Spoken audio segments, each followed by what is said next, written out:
Welcome back, everybody, to another impactful episode of the PSTA podcast. Before we get started today, I want to give a big shout out to SCASL, the South Carolina Association for School Librarians. They had their Hill Day on Valentine's Day, February 14th, where they spent the day, 18 of them, librarians from across the state, advocating for their libraries and the books that they provide for their students. And so we had a great time doing that and look forward to celebrating with them again in March for their conference. So shout out to SCASL and all the school librarians and media specialists across the state of South Carolina. You guessed it. We have Patrick Kelly back with us today for a recap of week 6. Am I right, Patrick? That's it. Week 6. We're a third of the way done. But before we continue, this is for Patrick Kelly, everybody. Yep. Give it up for him. He is rocking it out on behalf of teachers and educators and students all across the state. So, Patrick, we just want to say thank you.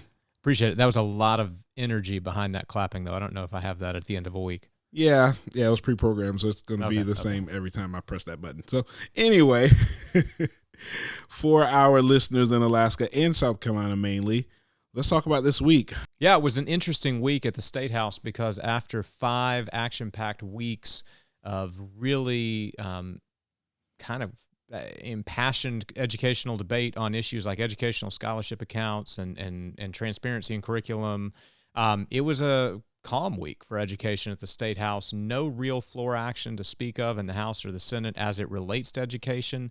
Instead, it was a committee week. Whole lot of committee work in both the House and the Senate that addressed everything from sunscreen use in schools to open enrollment policies and everything in between. So a lot of committee time this week.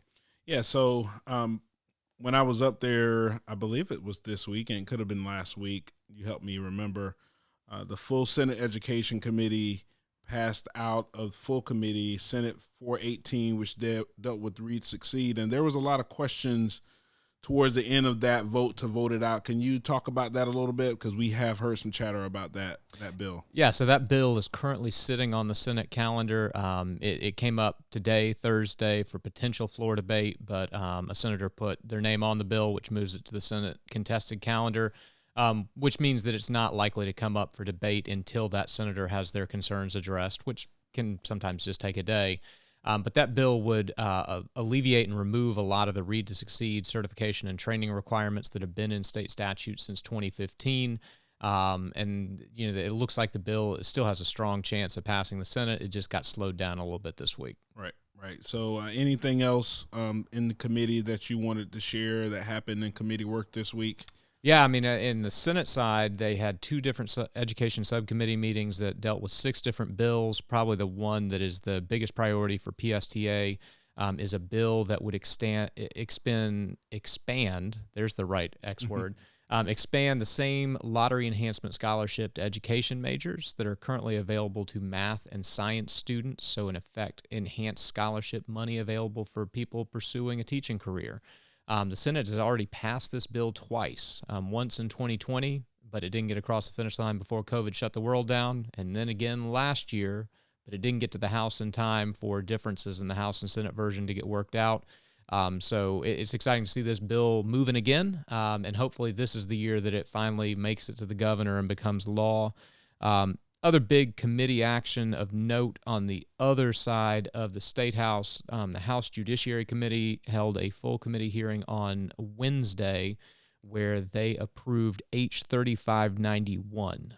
This is a joint resolution sponsored by Speaker of the House Merle Smith, and what it would do is put a ballot question before voters in 2024 on whether or not voters would want to remove Section 4 from Article 11 of the state constitution.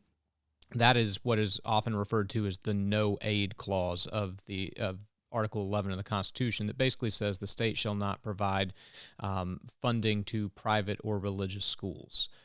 So this would put the question of whether to maintain that provision to the voters. The Judiciary Committee approved forwarding that joint resolution to the full House, and that's likely to be considered by the full House this week. And which election cycle would that be?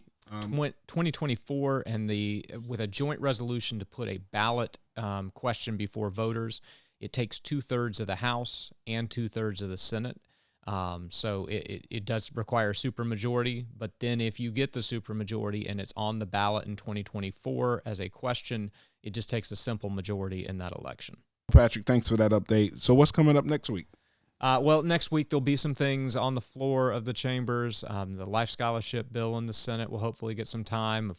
We know that the joint resolution around the no aid clause is probably going to get debated this coming week.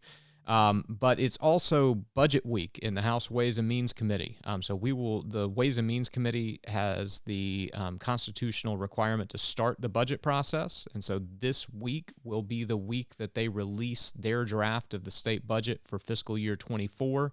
And that will include proposals for spending on salaries, on safety, on instructional materials.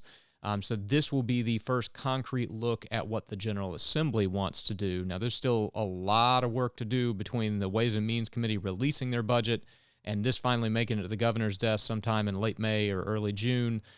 But that'll be the first big look at what's coming in the budget.